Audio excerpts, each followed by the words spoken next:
My name is S. Kavya Badi. I am studying in 5th standard C section. நான் ஒரு கதை சொல்ல போகிறேன். அந்த கதையோட பெயர் பயணம். ஒரு சின்ன கிராமத்துல 3 பேர் நண்பர்களாக இருந்தாங்க. அந்த 3 பேர் நண்பர்கள் பெயர் என்னன்னா வாத்து, பூனை, சேவல். 3 பேர் ரொம்ப நட்பர்களாக இருந்தாங்க. அவங்களுக்கு வெளியூர் போறது ரொம்ப ஆசையா.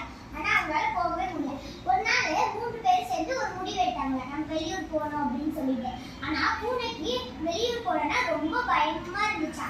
அதனால சேவல்கியும் வாத்துக்கு சொல்லிடுச்சான். பூனை நான் வரல அப்படின்னு சொல்லிட்டு சொன்னனே வாத்து சேவலும் பூனைக்கு சொல்லிச்சாமா, எங்களுக்கு உடம்பு சரியில்லை, நாங்களும் போல அப்படின்னு சொல்லிடுச்சான்.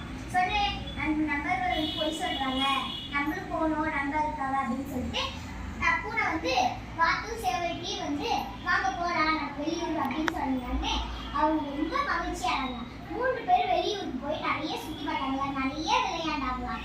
அந்த வெளியூர்ல இருந்து அவங்க ஊருக்கு வந்ததுக்கு அப்புறமே அவங்க வெளியூரை பத்தி மறக்கவே இல்லை. அந்த வெளியூரை பத்தி எல்லா ஊர் மக்களுக்கும் சொல்லிட்டே இருந்தாங்க. ஊர் மக்களுக்கு ரொம்ப சந்தோஷமா இருந்துச்சா.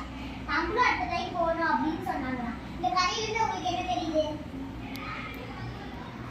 இந்த கதையிலிருந்து என்ன தெரியுதுன்னா, நம்ம எப்பயுமே நண்பர்களா இருந்தா நம்ம எதை வேணாலும் சாதிக்கலாம். இதுல இருந்து நான் 3 கேள்வி கேட்கிறேன், கரெக்டா பதில் சொல்லணும். இந்த கதையோட பெயர் என்ன? சரியான விடை பயணம். இதுல யார் நட்பா இருந்தா?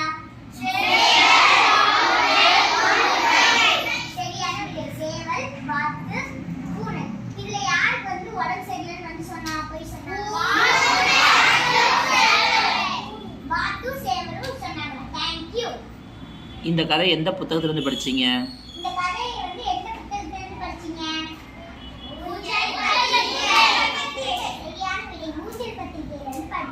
மிக அருமையாக கதை கூறிய காவிய பாரதிக்கு வாழ்த்துக்களும் பாராட்டுகளும்.